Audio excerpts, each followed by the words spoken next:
Good morning, everybody, and welcome to Wake Up Missoula. I was not here last Friday, so let me give you a little bit of the rundown of the 411, what I've been up to right before I jump right into a very lengthy, very packed show for you guys. I went over to somewhere in Montana to film a movie called Somewhere in Montana. I did some behind-the-scenes work for them, and so they'll be having some posts online talking more about it, but the movie is called Somewhere in Montana, and it was filmed in Polson, Montana, which by definition is somewhere in Montana.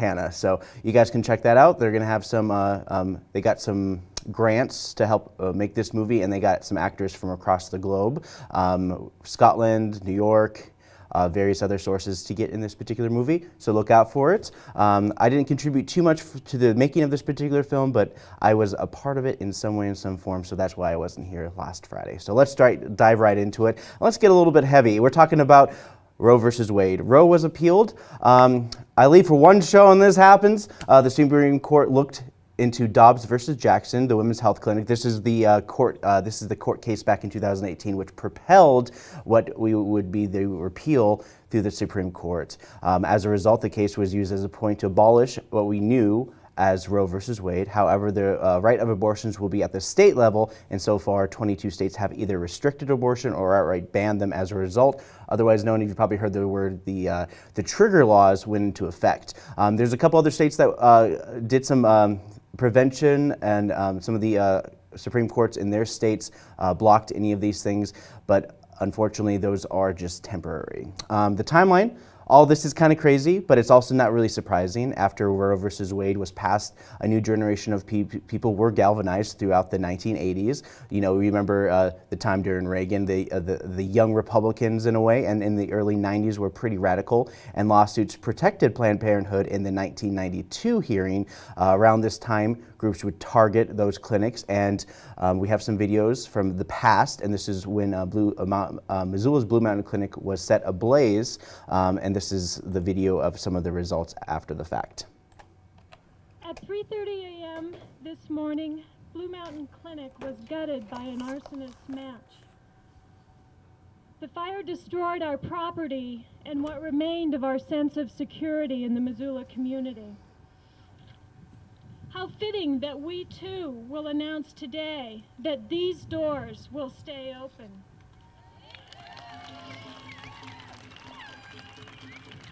Our commitment to justice and dignity in healthcare in the Missoula community cannot be consumed by an arsonist's match. It too is a flame. I wanted you to hear this afternoon, not from the clinic's administration, but from the people most impacted by this act. Our prenatal patients, the families that we have served over the years in every way, and by delivering their babies and immunizing their children. The patients of our internists who provide care for our many elderly patients, and our therapist who spends much of her time in adoption counseling.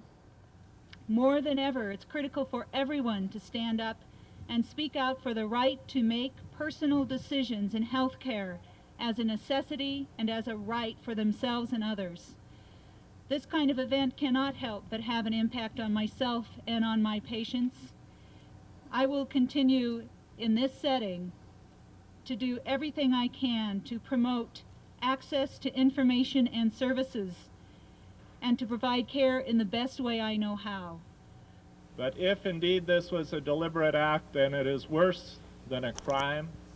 It is an act of barbarism and of terrorism, which it is hard to imagine that anyone could think would be appropriate in Missoula. All right, so that last one was Dan Kemmis, and he was the former Missoula mayor back in the early 90s. And so, yeah, there's definitely a lot of history there for that as well. Missoula also did a rally at the Missoula County Courthouse, and here is a video from that, talking about some of the reactions to the overturning of Roe, which happened Friday, and this rally, which happened last Sunday. The past and the present, and looking into the future, we keep our momentum going, ladies and gentlemen. We keep it going. We fight. Can I hear you? Fight.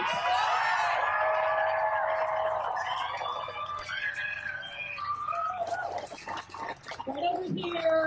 Dylan is waving his arms. He's at a table for us to sign up to take action. If you believe in what's going on that needs to stop, then I invite you and strongly encourage you to feel the passion in your belly. Turn that anger into passion in the belly and get to work with us. Knock on doors, get good candidates elected who will fight for our rights. Let's be absolutely clear. We are now in a post-Roe world, and the federal Constitution's commitment to our personal rights to make decisions about our body is no more. It is no more. And for those of you who think that our protection under the Montana Constitution will hold, I can tell you as a member of the Senate Judiciary and the committees that are dealing with trying to impeach and destroy the Montana Supreme Court and the Constitution, that Montana's Constitution is next. It is in the headlights, it is in the target, and I think it is in grave, grave danger, and you need to know that. So are you curious? So I'm going to do a little teaching here because I'm a rabbi. Does Jewish law state that life begins at conception? No! No, life does not begin at conception under Jewish law. The Talmud, in Yevamot 69b, asserts the fetus is mere fluid before 40 days of gestation. Following this period, the fetus is considered to be a physical part of the pregnant individual's body, not having its own life or independent rights. The fetus is not viewed as separate from the parent's body until the onset of labor and childbirth. Traditionally, and this is very interesting, it's something to consider, not until the head has emerged during the birthing process. How about that? Rather different take, right? Because those in power want to punish people for having sex.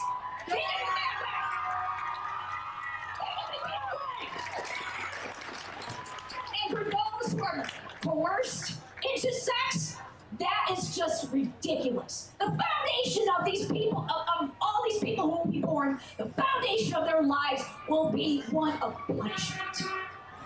But where are the men that are getting these women pregnant in the first place?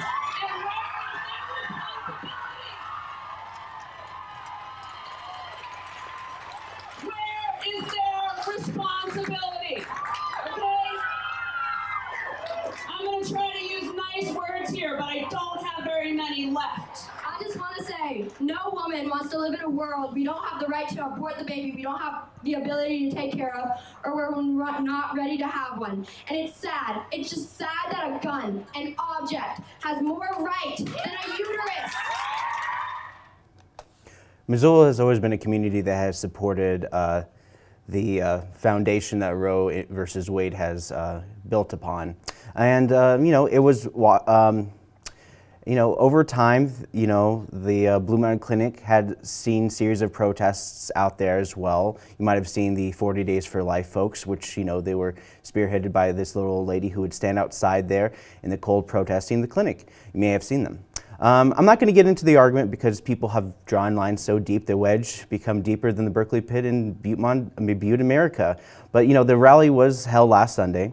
Montana and Washington are those few states that have not outright restricted the practice of abortion. If you were to paint a picture, most places in the Midwest and South are among the states that have the laws that have went into effect ASAP, while some have to wait the 30 days to go into full effect. So we're just a week into it, and although major changes sweeping the nation, many of these clinics like Blue Mountain Clinic and or Planned Parenthood are great sources for reproductive health, and not just those one-note place that many people think that they are. And yet again, the pendulum swings further.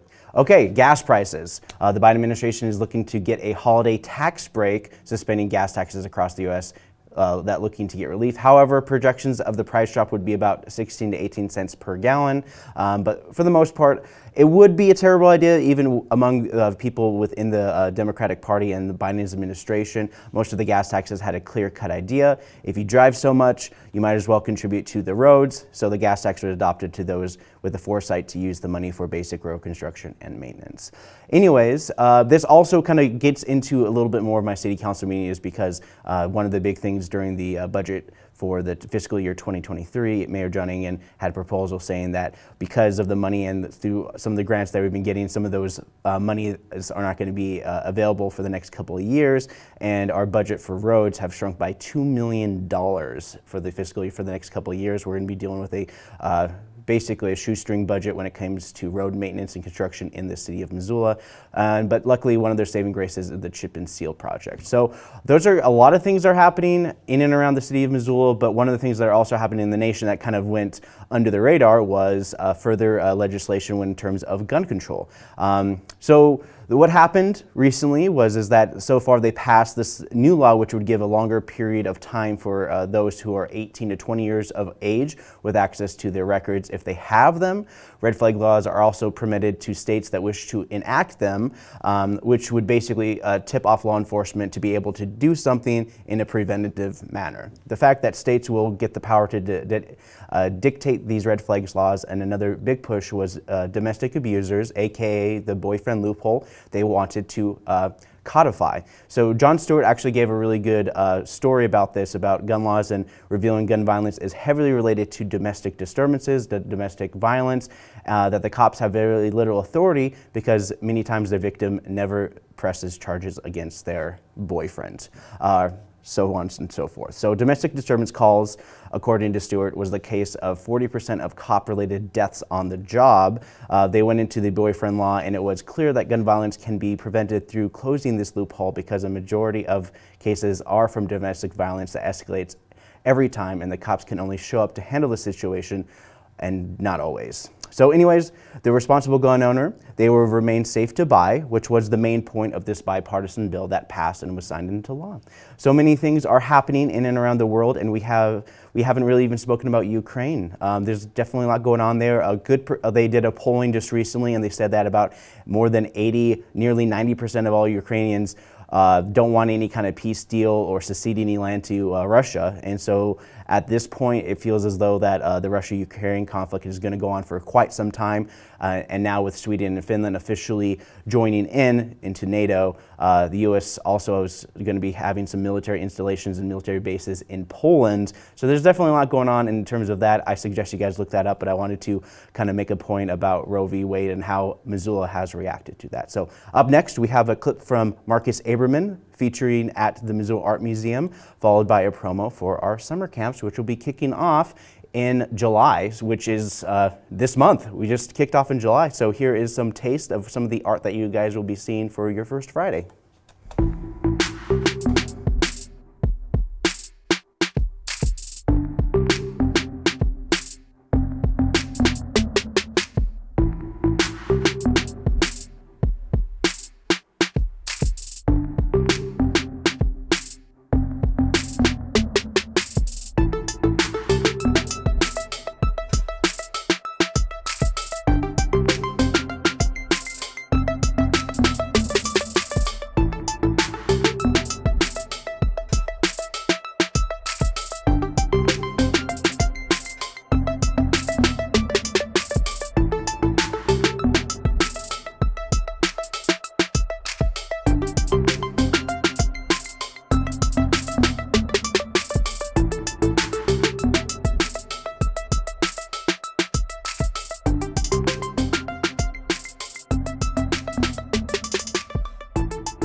I go back, Spider-Man!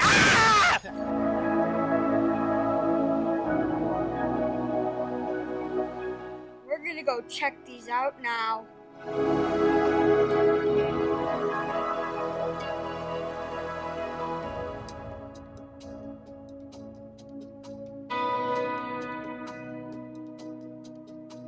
Once again, a hero rises.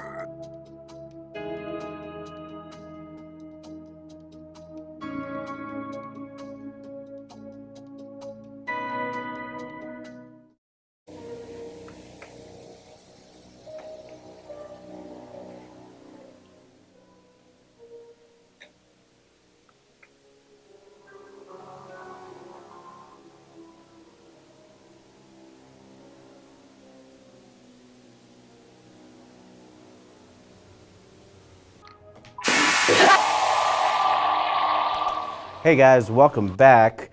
We are here to talk about some movies that are coming out this week. And kicking things off is the Minions movie. Yes, yet another movie that will remind your kids to annoy the crap out of you is this movie about, we have a sequel of yet a spin-off of a series of movies that has to do with people who are supervillains and making movies basically about their perspective. So anyways, this is called Minions 2, aka Minions, Rise of Gru. We join a pitched up Steve Carell with his nondescript Eastern European accent trying to be evil with his character Gru, trying to prove that he is the best supervillain out there.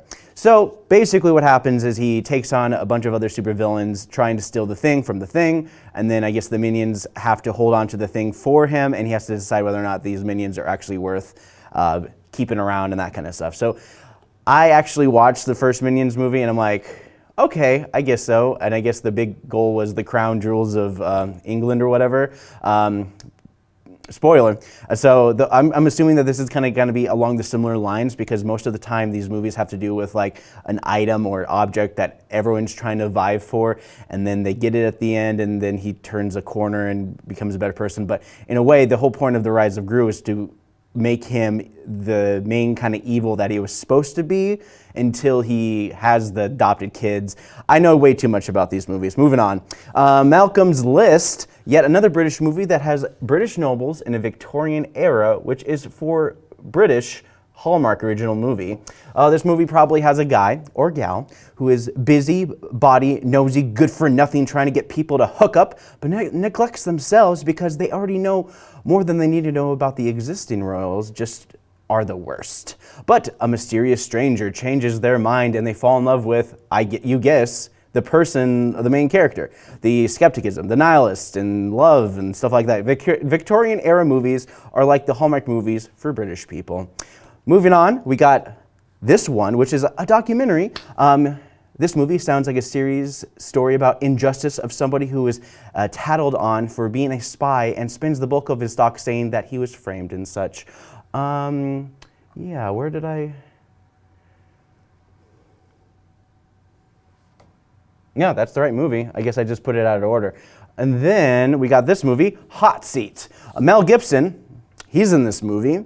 He has Mel Gibson taken over for Bruce Willis as the old man can fight with the rest of them, but in a B-list type movie. I guess we'll have to find out. Then we got Attack on Finland. Oh, this isn't a news story, just let you guys know. But I'm sorry, that's a very tasteless joke. But watch this movie about the Finns, about a terrorist attack on their presidential palace. This is kind of a ripoff of White House Down, which is a ripoff of Olympus Has Fallen. It's just one of those, anyone just kind of looking into like a nice foreign film that's an action film, you can check this out. Hey, I saw RRR, which is the most ridiculous Bollywood film of all time, and I suggest you guys watch it. And finally, 4th of July. Hey, it's 4th of July weekend, and why don't watch a movie about the depressing part of spending time with your family who's dysfunctional. So welcome to the world of being a recovering alcoholic while doing a 4th of July vacation. This movie was made by comedian Louis C.K., which means it's going to be depressing. Well, that does it for Pre-Critic. Up next, we have dubbing stuff from the 1961 movie Ring of Terror. And then when we come back, we'll talk fully about City Council. When the moon hits your eye like a big pizza. I should buy some pizza pie. Oh wait, I should call my buddy first. Hey, I was just trying to get a hold of you. You picked up after like the first ring. What's the deal with that? Were you like waiting by your phone and whatnot? Candy Crush isn't a thing in 61. Oh, really? You brought a cell phone back from the future? What about the satellites? What about the, cell towers that actually need those kind of connections? These are all landlines. Listen, this doesn't make any sense. Let's start over, okay? All right. When the moon hits your eye like a big pizza pie, that's... what's in...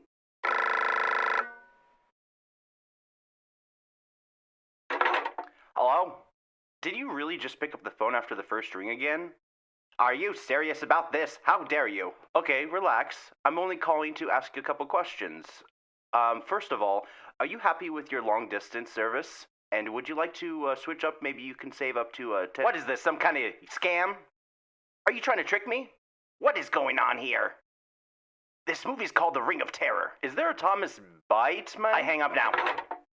As you can see, boys, I'm an emotional wreck. We need to get the other boys so we can talk about other boys' stuff that we can get together and we can fight the things that are getting the boys. You got this, boys? On it. Oh, wait for me.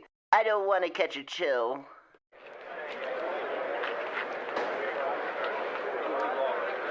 All right, quiet down, boys, and some of the girls back there. I have some important things I have to tell you. Well, go ahead. We're all ears. I think Scampy has the pulse on the beat. I'm not Shrimp Scampy anymore? That's right. You've graduated from Shrimp Scampy to Scampy. Oh, now we don't have to be embarrassed to them. All right, boys, let's get going. There are telemarketers in this town. Let's beat them up. I don't know what those words mean, but I like beating people. Yeah. Is it so much to ask for a beat plot for the ladies? Look at them just driving away. Yeah, they've taken my car. Some of them don't even know how to drive. Huh. When are we gonna get our chance? Oh, I'm not ready.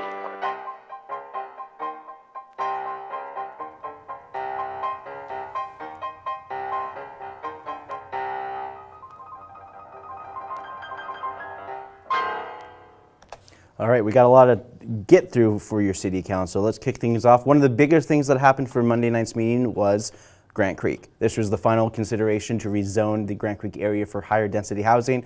And spoiler alert, the city of Missoula agreed to do so. For the people, the point about the roads, access, and safety concerns were addressed in a committee meeting in terms of, asking fire department and police department to come down and say, hey, we'll handle this, everything's fine, everything is a case-by-case scenario, but for the most part, we don't have to deal with the issues of having single lanes and getting access to a lot of these places, especially this new development, which also has a dirt road access to this particular area. So the area in question is kind of just off to the side, and ideally, for the residents of Grant Creek, they wanted the any kind of expansion in that particular area would be suburban based and would look a lot more like their neighborhood aesthetic. But because of this times that we're living in and the high concept of high demand has resulted in the necessarily need to rezone and find places within the city that can fill in the housing stock. So that kind of sums up the whole kind of 4.5 hour meeting, the back and forth and everything like that.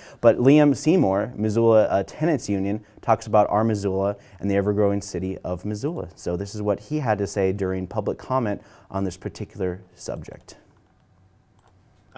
Like it said in A Place to Call Home, the housing policy passed by this city council, no neighborhood should be asked to experience radical change. Consequently, no neighborhood should be exempt from that change either. This rezone will allow for more housing to be built, especially mixed income and mixed family housing, such as duplexes and triplexes. It has plans for public green space, and there are already plans that have been seen by this council for a potential bus line to the area. The city has seen many rezones in the past few years, with the hope of increasing access to housing and encouraging community. But to my knowledge, the Grant Creek rezone is the only one that has not passed in this way. No neighborhood should be exempt from this change. I don't want to dismiss or minimize the concerns of any of the Grant Creek neighbors who are here tonight. The issues of accessibility and traffic have been brought up before, both in previous hearings as well as here tonight. It feels almost like a chicken and the egg situation. More units can't be built without better infrastructure, but it seems like better infrastructure isn't going to be built unless more units are already there. And so far, one of the big things of the city of Missoula is also using this rezoning as a leverage point to improve the infrastructure of the entryway of the roads, and also we're trying to work with Montana Department of Transportation to create better throughway and better traffic flow for the Reserve Street on-ramp to I-90. So part of that is a big thing. And here is another public comment. I wanted to give a nice equal balance, between somebody who is part of the renters union, but also somebody who kind of addresses the concern of like, hey, I've been living in this neighborhood for quite some time here, and I understand that the city needs an increase of housing stock, but they feel, the Grant Creek neighborhood feel like they're being ignored and put into a certain category. And this is what Anna Kenny, who is a retired VA nurse. I want to dispel the NIMBY the handle that's been put on our neighborhood. I and my husband moved to this area 7 years ago from eastern Montana. I come from a long line of urban planners in Seattle and Portland. And I have personally experienced what unregulated growth does to towns and neighborhoods. And I do feel for the people that need housing. This is a wonderful place. But I need to say to those of you that live in Grant Creek, we are not arguing about a development down at the old quarry pit. My husband and I moved in fully aware of the fact that there was a planned development in the area. But we researched it and we were absolutely in agreement with the original planned zoning. All right, and the original plan zoning, which would be the continuation of more suburban household, but with the high demand, a lot of developers are looking for, like any organization, is more bang for their buck, and they're seizing this opportunity to build higher density for particular things. That is kind of like the kind of the perspective is one of the perspectives on this as well, but I gave you a taste of this. This is a 4.5-hour meeting. It's a lot of back and forth between these main talking points, but the city, like I said, and I already spoiled it for you, is that the city voted in favor of this particular thing. KJA Development plans to construct the Grant Creek Village on 44 acres that serve as a former gravel quarry off Interstate 90. The finished product is expected to deliver 700 housing units along various amenities. So anyways, let's move on to the committee meetings, Budget and Finance Committee. And this is a kind of a big deal because as we're getting further and further out of the pandemic and some of the ARPA funding, the American Rescue Plan funds, COVID-related monies, and the Build Back Better infrastructure, there's a lot of money being taken out of the local budget just in terms of not being able to continue many of the programs that are in place. Mayor John Engen talks about this in a statement on the budget and throws the state kind of under the bus for not being on top of Montana's local community demands and not the distribution from the state level.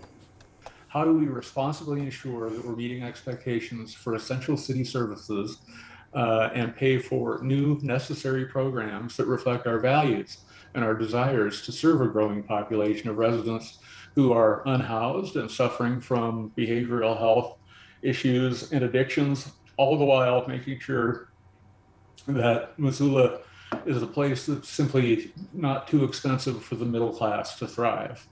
That is a difficult balancing act. We have ongoing expenses in a statewide tax system that doesn't provide local government the revenue it needs. So we're left to cut expenses, increase taxes, find new revenue, and reform the system. Our tools are limited, but this budget puts two of them to work. First, we're cutting expenses. Total expenses in the general fund, road district and park district, are almost $2 million less than in 2022.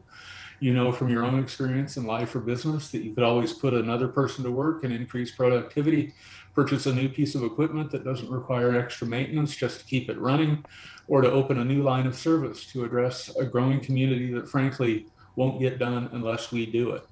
This year, though, you won't hear me ask you for more staff or new programs or new equipment unless it's unsafe or more expensive to keep in service. Each year, I get millions of dollars of requests for new funding from our department heads, and most years we're able to afford to move forward incrementally. This year, we're resetting, holding the line where we can and should be able to keep expenses down. All right, and one of the big things is that just the general cost of supplies and everything like that. And one of the big things, of course, you might have read this in the newspaper as well, is that with the budget cuts and the cost of the chip and seal replacement. And chip and seal is kind of a big thing, a big staple here in Missoula, Montana, that goes in and fills up the potholes using recycled asphalt and some of the stuff that they've used for some of the roads to fill in some of the potholes in Missoula. And part of this is that they saw a 40% increase in costs related to the chip and seal project, which it costs about $600 to just fill in a pothole. It does vary depending upon how much they actually use and how much maintenance and how much time they devote to it, but roughly the average is about $600 per pothole as of today's standards, which was a 40% of the previous one, which is just shy of $400. So It's interesting, but as the last couple of years, Missoula has seen money going towards assistance for folks affected by the pandemic, but with inflation and the Federal Reserve trying to curb higher interest rates, the tightening of belts has begun for Missoula, which means a tax increase for some of the people. And yeah, I'm not happy about it either. Dale Bickle, Chief Administrative Officer for Missoula, spoke about money, and he's the main go-to guy for money for the city of Missoula. So here's Dale Bickle. In a time where we had a lot of operational needs and public safety running lots of overtime, and we established a lot of these programs such as a mobile support team. A lot were ARPA funded or CARES Act funded. But what we created was a situation where our ongoing expenses exceeded our ongoing revenues. And each year that those mill levies weren't increased or in fact decreased, it exacerbated that deficit between our ongoing expenses and ongoing revenues. Now, we were funding that through one-time sources such as CARES Act or the American Rescue Plan Act. Now we're coming up to the end of that. We are again using our American Rescue Plan Act dollars to be able to do this, but in order to budget to maintain our cash reserve requirements, we're still going to need to do that, and we'll also have to make some difficult choices over the next couple of years, as the mayor alluded to in his budget, as we come up against our mill levy caps. Yep, and when it comes down to just like a simple budget, like replacement and equipment costs, basic costs for services and stuff like that. They want to make sure that the services are in place, but in terms of like equipment replacement and maintenance and kind of stuff, like the fact that they kind of outwardly admitted that they can't, are going to basically not do that. I mean, if they can avoid doing it. So it's very interesting kind of look into that. And so far the money is not officially part of the budget as the state releases taxable value in August when the city votes to finalize their budget. So part of this is that the biggest hit from these budget cuts are roads, like the $2 million less for roads. And like I said, the chip and seal project has a 40% increase in cost just based on supply. That being said, the majority of the meeting spoke about continuing existing programs with an emphasis on affordable housing and levering development to increase housing stock to be a better place for the future. The programs in place are there, and any new projects or programs will be put on hold until future funding becomes available. So that's kind of what's happening there in terms of the Budget and Finance Committee. Moving on to Committee of the Whole, the Be Bear Aware folks in Missoula have some folks from the Bear program talking about being bear smart as more and more wildlife has been being seen in Missoula. Back in March, a grizzly bear and her cubs were spotted in the Missoula North Hills, but in late May, 2 female grizzlies were caught. One was euthanized because they had an injury too severe to be treated, and the other was sent to a remote location far from people. Chris Sevhiren and Jamie Jonkel were part of this presentation from Bear Smart. Here is Jamie talking about this particular program.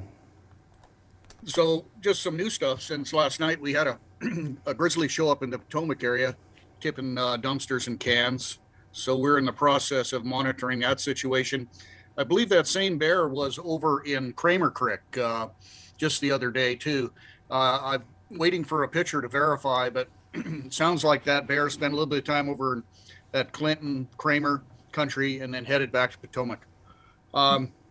Then I got another report up the Blackfoot just last night of another smaller grizzly, possibly the sibling of the two grizzlies that we just captured there about 2 weeks ago. It's about the same size and seems to be following the same course, but I have not been able to verify that. Last year when we had that family group of grizzlies in the North Hills, there were 3 siblings with a mother. And, we ended up capturing the one and having to euthanize it because it was missing its lower left leg. And the sister that was in better shape, we relocated. But it seems unusual that all of a sudden we have a third little sibling showing up, following almost to the exact same route. The black bear stuff is just going nuts around Missoula and has been, for about the last month. We still have a downtown bear that's driving me insane. He was going back and forth from Sealy to, the hip strip. He's known as the hip strip bear. He is still down there. We got a report of him last night swimming the river. But Rattlesnake Creek has got quite a bit of activity, but the majority of the bears from the Rattlesnake area have moved over into Piltsville, Bonner, Milltown, West Riverside, East Missoula, and that's where the place of activity is now. Yeah, that's definitely getting crazy out there. You know, you're noticing more and more wildlife. You're seeing, like mule deer, urban deer population is a huge issue that's happening in Missoula as well. And so it kind of makes sense that more and more predators will start moving closer to where their potential prey will be.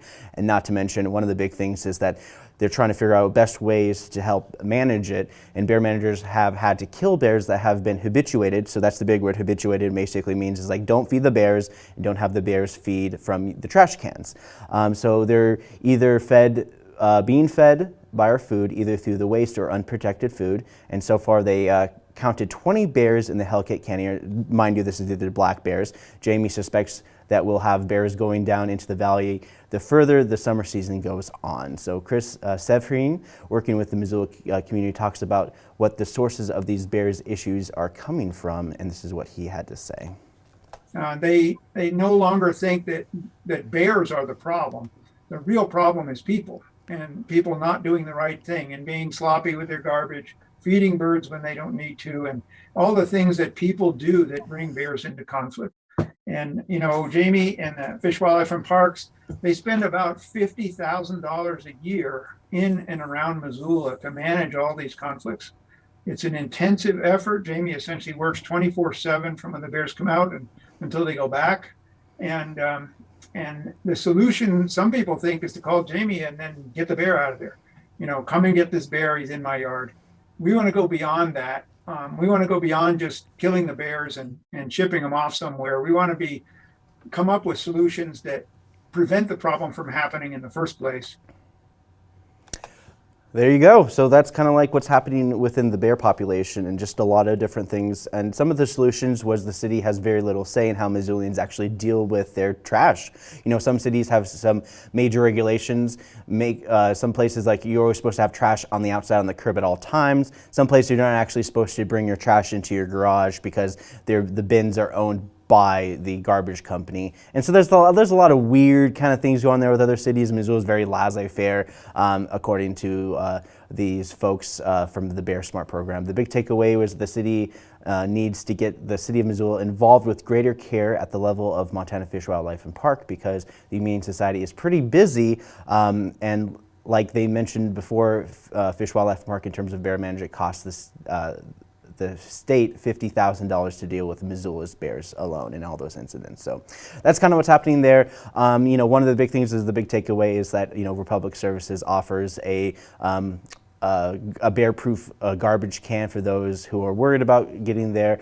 It does cost an extra $55 a year to have these particular trash cans. But then again, I've priced them out on Google and all that stuff. They do get pretty pricey just by buying the garbage can just by themselves outright. But renting a garbage can, and after maybe about a year or two, you already pretty much paid for your garbage can if you really think about it in terms of just buying your own. Anyways, let's move on to public safety and health. And this one, this is a continuation on. One of the big things is they spoke about mushrooms again and the ability to kind of like, it's not necessarily they want to promote legalization of euthanogenic plant practices, but they want to decriminalize it. And Daniel Carlino, City Council, wanted to make it clear what the purpose of his platform is right now. You're asking to work towards a form of decriminalization, not legalization. They are two completely different things. Again, this resolution is not asking for legalization, and legalization is not the topic today. Like I said, to answer, there's no line item budget for this, but rather police time is taxpayer money spent. And we are just asking to stop spending taxpayer money, which is police time, on criminalizing ethnogenic plant use. Although we've had more Missoulians show us that they support this resolution than anything else the council has had this entire year, I do want to address the one sole opponent to this resolution's comments from Chief White. Although Chief White was the only public commenter in opposition and had declared ethnogenic plants to be dangerous and has taken a stance against this himself, there was no democratic process in asking the Missoula Police Department's officers what they think. There was no survey of police officers, and some of these Missoula police officers actually do support this resolution. I've talked to police officers in Missoula that said that they would rather spend their time fighting crimes that have victims rather than trying to fight crimes and what people do with their own body. Okay, so that was basically Daniel Carlino's platform on this particular case. Kristen Johnson with the city council also spoke about this and some of the bold steps that Missoula should take in further. This is a campaign in Missoula, in Montana, that has been pushing to lump this up with mental health criminalization, which tends to throw people suffering from mental health episodes in jail. The concept of danger to themselves and others can be related to drugs use, emphasizing conditions, but in terms of how alcoholism is viewed, especially in Missoula, you cannot be arrested for being drunk, but disorderly conduct is related to substance abuse in some cases, which results in arrest. So Kristen Johnson, City Council, spoke about these bold steps that Missoula is taking to decriminalize.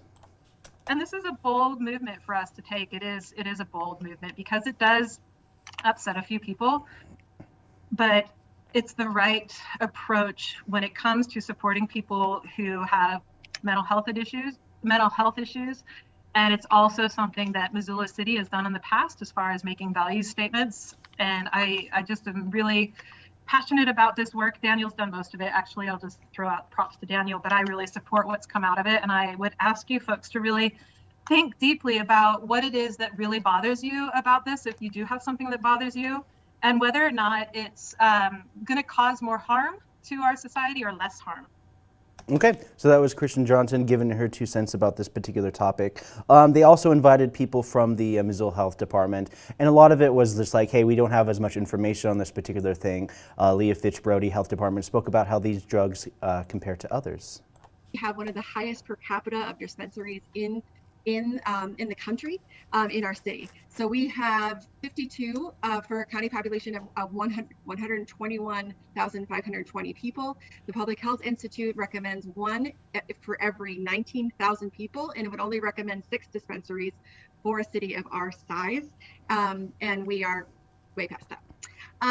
So just to that's just kind of showing a little bit about what happened in terms of marijuana, which just really wanting people to be mindful of, do we really want to follow in that vein where we didn't do a lot to think about what this could possibly mean for the youth in our community? Yep. So that was one of the big things. One of the big takeaways was, just how much we kind of dropped the ball in terms of regulating marijuana dispensaries in the city of Missoula. And yeah, legalization without regulation results in getting carried away. And I don't want to say that Missoula got carried with dispensaries, but Missoula got carried away with the dispensaries here. Anyways, beyond the fear-mongering, steps being taken for legalization on the state level were very much met with, well, we'll get to it eventually, followed by, I guess we'll distribute the taxes toward these areas. Good luck, government. And so that's kind of like, they kind of left us in a weird, awkward position to regulate it on a community-wide basis when the state level was just kind of like, okay, we have to legalize it, and now what are we going to kind of do with this? Anyways, Faith Price, Missoula Health Department, speaks about how Missoula is presented itself to the public in this particular case. The community laws and norms that do impact youth. So I think this does send a message. They'll see a story in the newspaper that Missoula is promoting magic mushrooms. I mean, that's the way the story was in KPAC's about this resolution in the news recently, and that's how youth are going to see it. Oh, well, these folks think it's okay, then it's probably just fine for me to experiment with that as well. I think once the science is there that there really is some mental health benefits for this, once there is enough research, then by all means, I mean, I care about youth mental health as well. If that is a treatment someday, but I just don't believe it's there yet, and I don't think we're ready for that.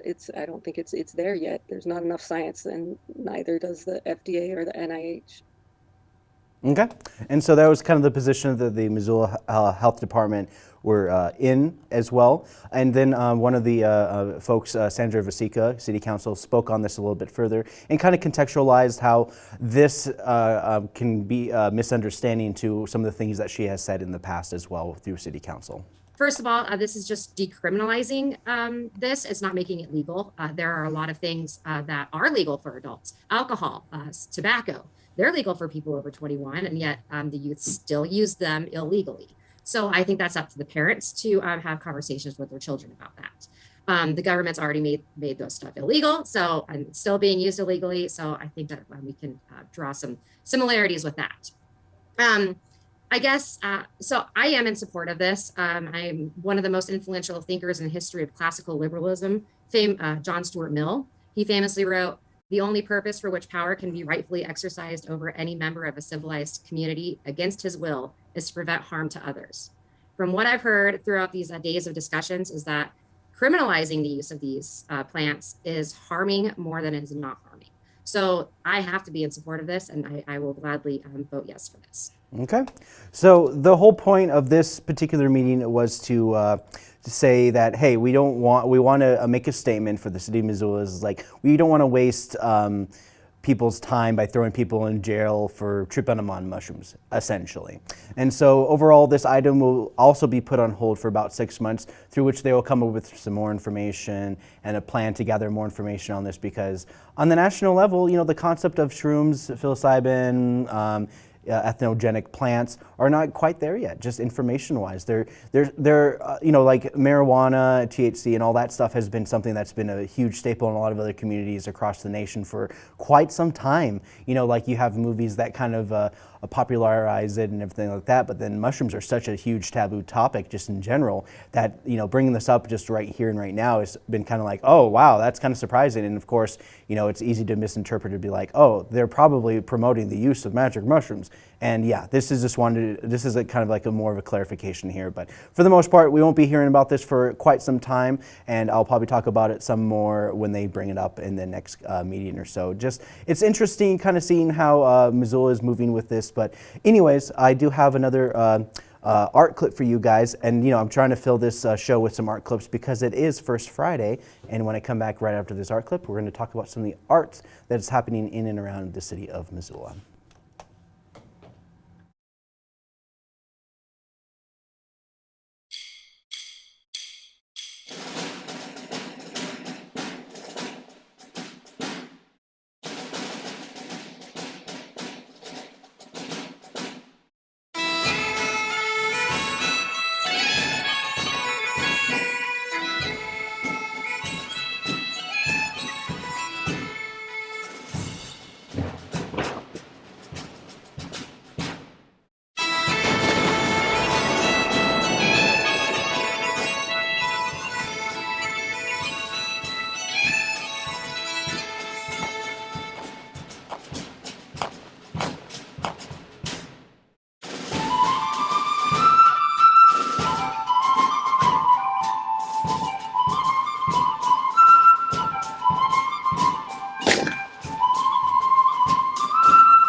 Hey guys, welcome back. Let's talk about some things that are happening in the art world. It is First Friday, which means I'm going to give you guys your art guide for downtown Missoula. So this is the kind of things that are happening in the city of Missoula between 5 and 8 p.m., which is the peak hours for First Friday. So anyways, our first event that is happening that I'm talking about is an art exhibit from Radius Gallery. It's called No Man's Land.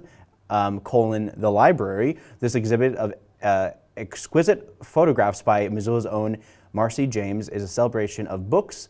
Books are a source of unique energy that excites and inspires me, said James. I am captivated by their construction and content. They are alive with their narrative and perspective. I am documenting their significance and hoping to evoke their unspoken mystery. Experience firsthand the allure and appeal, charm, and enchantment of Jamie's photographs. Everyone is welcome at Radius Gallery. Then we got this, that, and the other, again, Gallery 709 inside the Montana Art and Framing. This is on Ronan Street 709. It's called The Art of Summer Evening, featuring the 11th Annual Salt Mine Art Group exhibit entitled This, That, and the Other.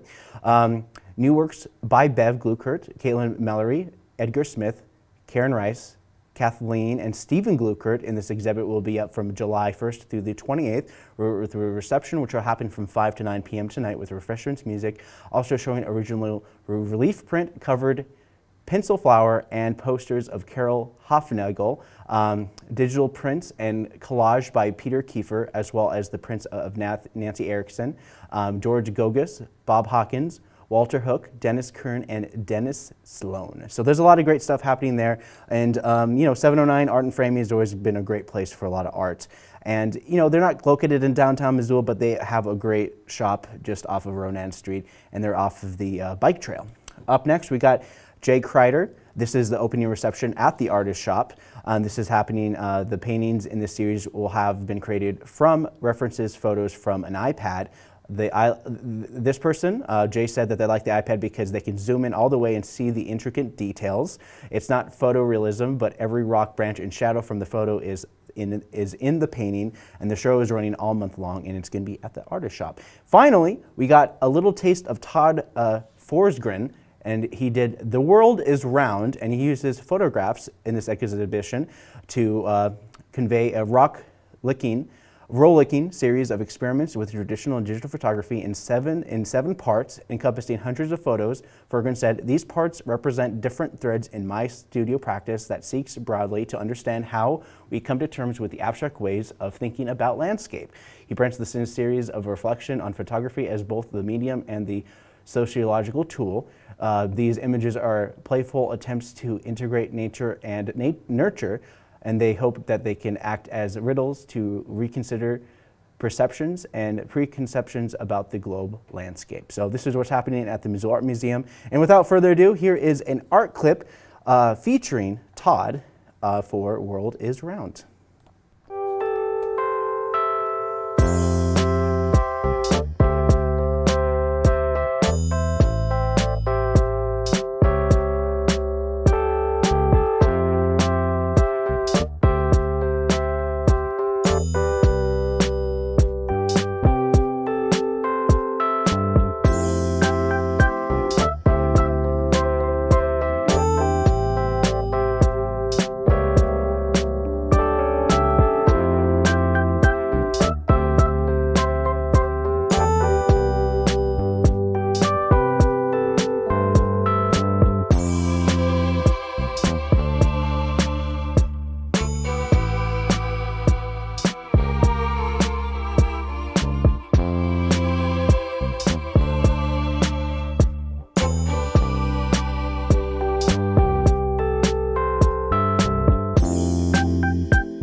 Hey guys, welcome back.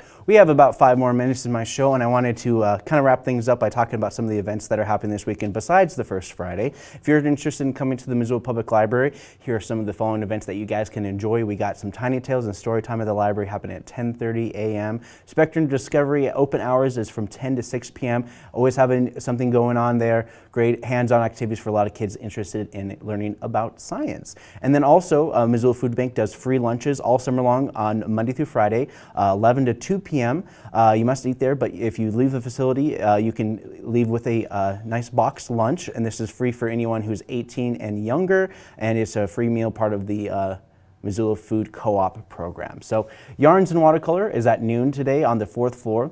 MCAT does intro into basic editing and videography. Youth writing is also happening every Friday at 3:30 p.m. They also do a D&D for adults at 6 p.m. and they also sometimes have cheap date night movie nights here at the public library. You can check that out online at the Missoula Public Library website.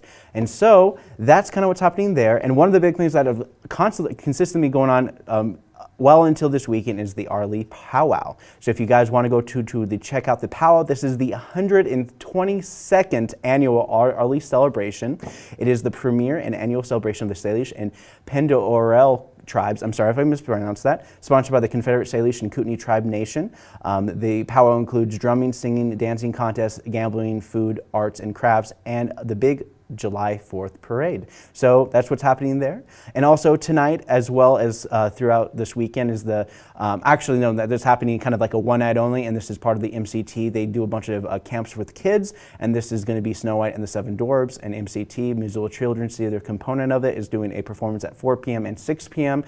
Each of these performances are with different casts. The Missoula Children's Theater presents Snow White and the Seven Dwarfs, an original adaptation of the classic fairy tale. Young princess named Snow White finds herself in peril when her stepmother, the queen, is told by her magic mirror that the princess is fairer than she is. Aided by her 2 henchmen and the band of evil bats, the queen plots to get rid of Snow White. Find out more by going to mctinc.org. And then, of course, every Saturday we got the markets. People's Market at the Pine Street near Oxford and Thomas Marbar. Farmers Market at the near the Red X's in downtown Missoula near the train tracks. Then we got the River Street Market, which is by the Carousel, and we'll be running there well until Higgins Bridge is completed, in which will be right underneath the Higgins Bridge, where all that construction is happening. MCAT Dance Party for kids from 11 to 12 p.m. It's a good way for kids to do some expend some energy after their Tiny Tales and Story Time here at the library, and a good way to move and have some fun with some lights. Then there's also a pre-fair class.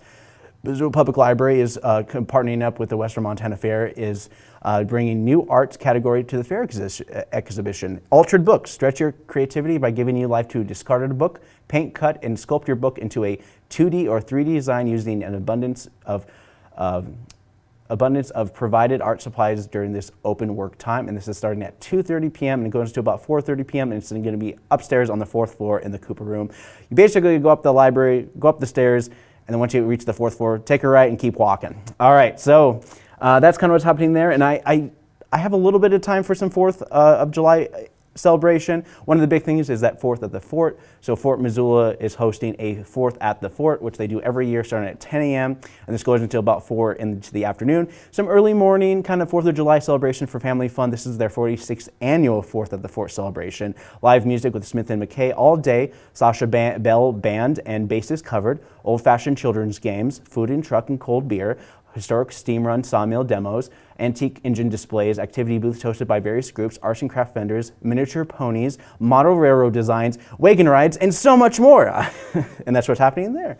And if you're interested in going to Arlie and after their parade and do all that stuff that they're having over during this long powwow for their 102nd annual powwow, the 38th annual Arlie Open Rodeo, so they're doing at the Arlie Powwow Grounds, is they're doing a rodeo in Arlie, Montana, starting at 2 p.m. on the Monday. So there's a lot of stuff happening as well. Orgeron Park will also do a fireworks display tonight for July 1st and their contribution to July 4th Independence Day fireworks, and they're going to kick off the Independence Day weekend at the stadium. So if you want fireworks, it's the first place to be. It's that Orgeron baseball field in Missoula near McCormick Park. So without further ado, that's pretty much it, and I got through everything that I wanted to talk about today, and I'm happy, and I hope you guys have a wonderful weekend.